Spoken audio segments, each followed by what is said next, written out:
स्वागत है ब्रेक के बाद आपकी बात पर। मेरे साथ मौजूद हैं डॉक्टर एस फारूक साहब। फारूक साहब, इंडस्ट्रियल की स्थिति तो आपने बताई, तस्वीरें जनता के सामने भी है किस तरह सिडकुल फेस 1 और सिडकुल फेस 2 के अंदर खासकर घोटाले सबके सामने है, विधानसभा के अंदर भी उठे, अजय भट्ट ने भी उठाए। लेकिन सवाल ये उठता है कि छोटे शब्दों के अंदर जिस तरह कर्णप्रयाग रेल लाइन शुरू करने की बात करते थे, ये पहाड़ के रोड ठीक करने की बात करते थे, माइक्रो इंडस्ट्रीज लगाने की बात करते थे, वो तो सब अभी ख्वाब भी दिखाई देता है। आपको लगता है कि क्या उत्तराखंड के अंदर ये माइक्रो इंडस्ट्रीज लग पाएंगे जिस तरह के हालात है अभी गवर्नमेंट के? देखिए, हमने आपसे पहले भी बताया कि एक्सेस, कोई भी माइक्रो हो या मैक्रो हो, इंडस्ट्री के लिए एक्सेस ज़रूरी है जी। और ये रेलवे लाइन का प्रोजेक्ट आज का नहीं है, ये ब्रिटिश पीरियड में रेल आई यहाँ पर। 1900 में पहली बार रेल देहरादून आई, ये लास्ट स्टॉपेज था। लेकिन उसी वक्त का आप अगर शहनशाही आश्रम जाएं, शहनशाही आश्रम में रेलवे लाइन बिछी हुई है, अब भी उसके साइन जो हैं वहाँ पर मौजूद हैं। तो टूरिज़्म बढ़ाने के लिए रेलवे और जो भी एक्सेस हो, आदमी के पहुंचने का रास्ता होना चाहिए। आजकल अभी चाइना, जो कि इंडिया का बिगेस्ट एनिमी है, उससे भी रेल के ऊपर सौदा हुआ कि भाई रेलवे, वो भी एक्सेस की बात हो रही, एक्सेस से ही वो इंडिया की तरफ बढ़ रहे हैं। उन्होंने रोड्स बना ली, हमने नहीं बनाई, ठीक है। तो एक्सेस, और उत्तराखंड अगर हम इंडस्ट्री में टूरिज्म इंडस्ट्री को ले लें जी, तो दो चीज़ें चाहिए, एक एक्सेस और दूसरा हार्मनी। पीस होना चाहिए, पीसफुल टॉक्स होनी चाहिए। यहाँ की जनता, यहाँ के लोग ऐसे आदमी को ले, भाई वहाँ उस स्टेट में चले जाओ, वहाँ कोई डिस्टर्बेंस नहीं, रास्ते देखो तो फर्स्ट क्लास। आप फॉरेन कंट्रीज में जाइए, पहाड़ वहाड़ से कुछ फ़र्क नहीं पड़ता। मलेशिया चले जाइए, छोटी सी कंट्री, देखिए पहाड़ी रास्ते उनके कैसे बने हुए हैं और कितनी चौड़ी सड़कें हैं, भागे चला जाए आदमी। तो यहाँ टूरिज़्म इंडस्ट्री इतनी ज़बरदस्त सीनिक ब्यूटी है कि लोग कश्मीर को भूल जाएं। लेकिन मंशा ठीक नहीं है गवर्नमेंट की। अब देखिए, मंशा क्या, पैसा चाहिए, मंशा, विजन भी दो चीज़ें हैं। विजन तो आजकल कॉमन है, आप जयराज साहब से पूछ लीजिए, वो बता देंगे सारा विजन, किसी से पूछ लीजिए आप। तो ये विजन जो है, ये तो आजकल ओपन है। तीन तरह के थिंकर्स होते हैं।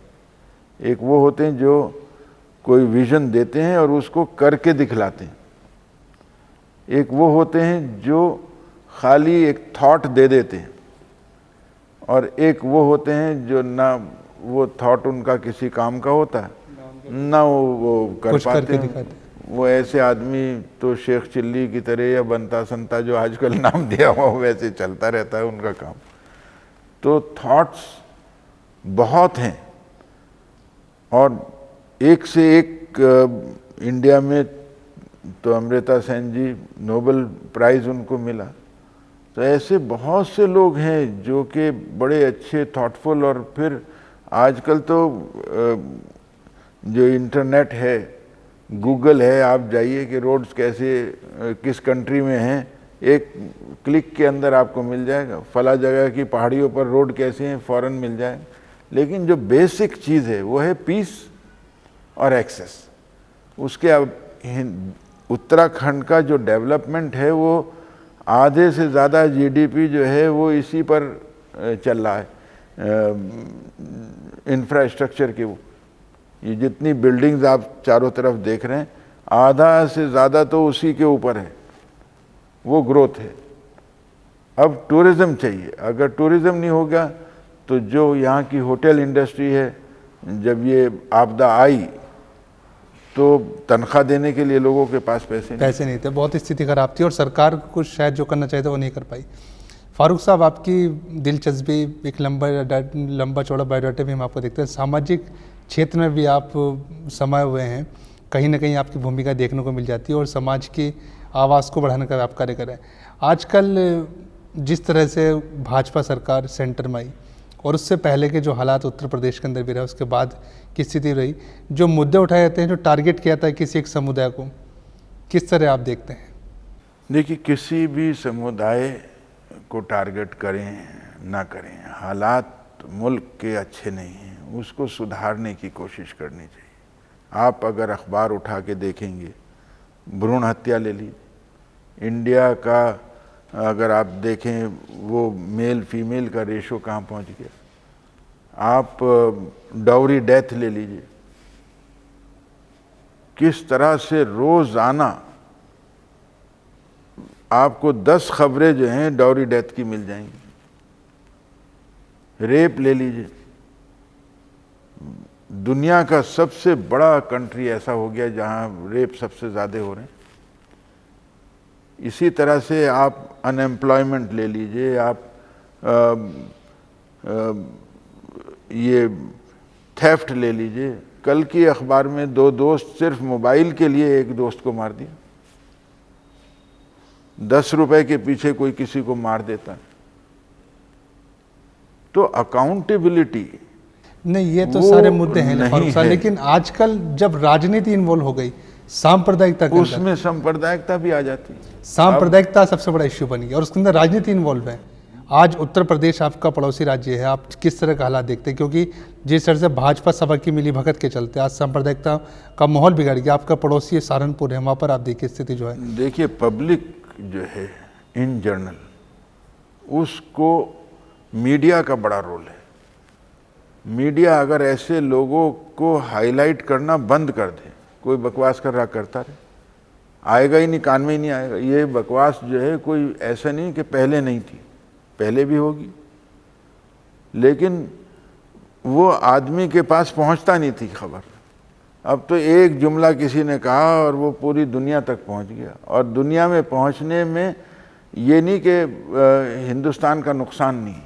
आप फॉरेन कंट्रीज में जाइए, not safe for women, not communal rights, सब वहाँ पर लिखा रहता है, डोंट गो, कॉम्युनल राइट्स। यहाँ का नुकसान हो रहा है, हमारे जो अपने नुकसान हो रहे हैं वो तो हो ही रहे हैं। छोटी छोटी सी बातें। अब एक वक्त था कि अगर कहीं इंटर रिलीजन मैरिज हो रही है तो उस आदमी को बड़ा सेकुलर मानते थे कि भाई बड़ा सेकुलर आदमी है, उसमें तमाम इंडस्ट्री और सोशल और हर पॉलिटिकल आदमी अपने आप को ये सोचता था कि भाई मैं बड़ा सेकुलर हूँ, मेरी इंटर रिलीजन मैरिज हुई थी। इंटर कास्ट मैरिज होती थी, वो भी बड़ा सोशलिस्ट होता था।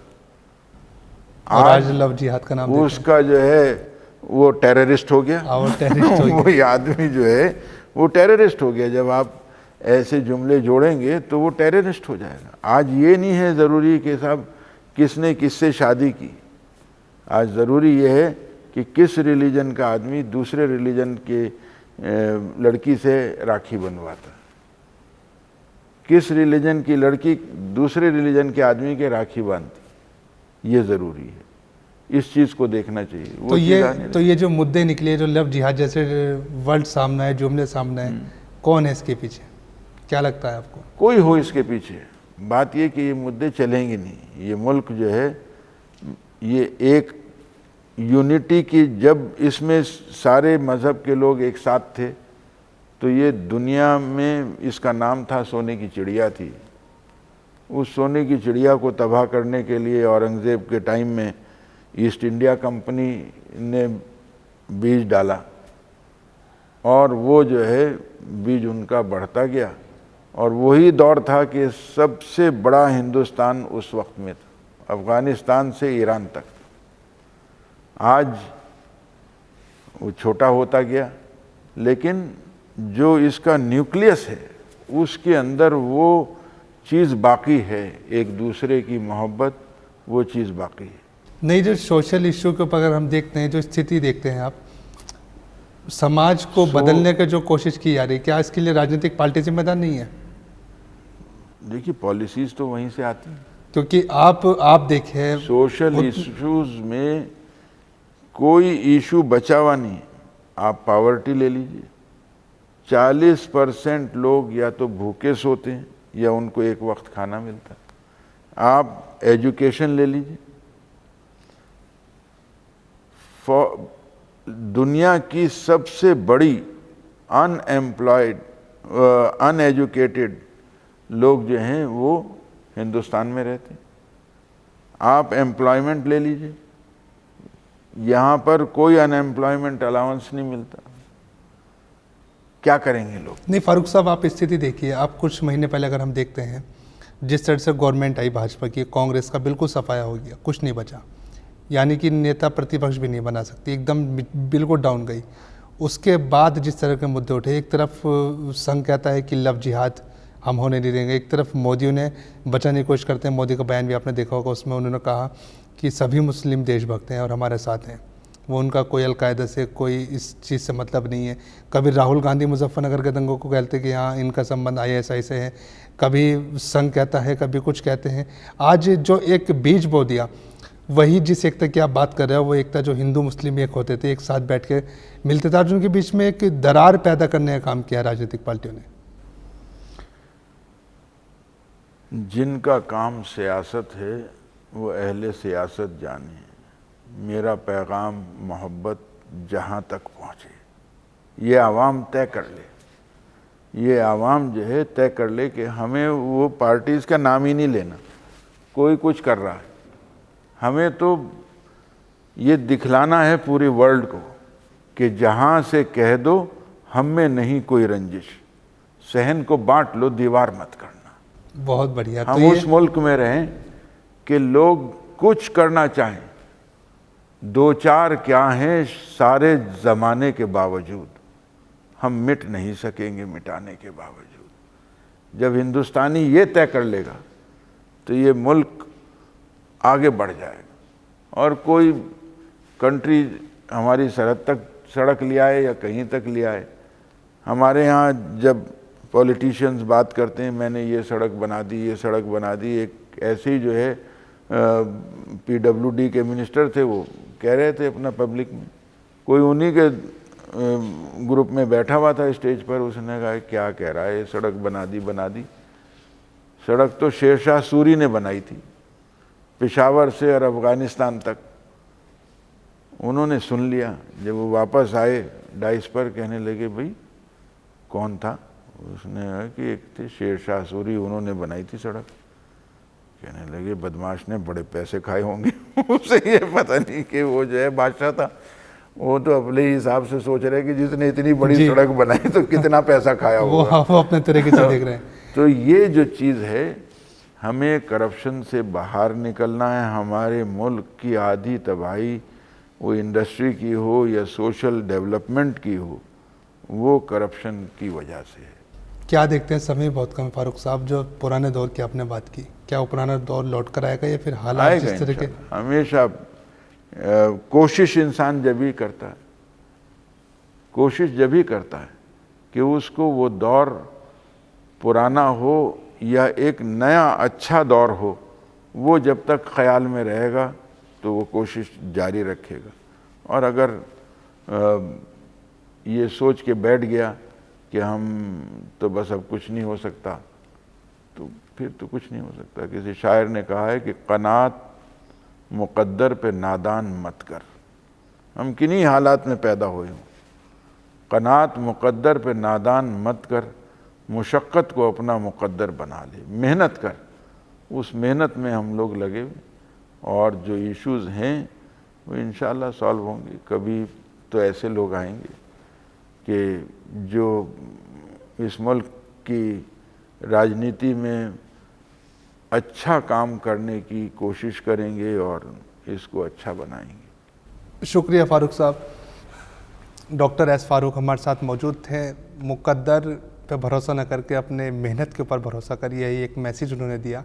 और जिस तरह के हालात हैं आज, जो समाज को तोड़ने वाली बात की जाती है, समाज के बीच में दीवार पैदा करने की बात की जाती है, शायद वक्त बदलेगा और सब फिर वो जो हिंदुस्तानी एकता की जो मिसाल पूरे देश के अंदर है, पूरी दुनिया के अंदर है, वो शायद बरकरार रहेगी। नमस्कार।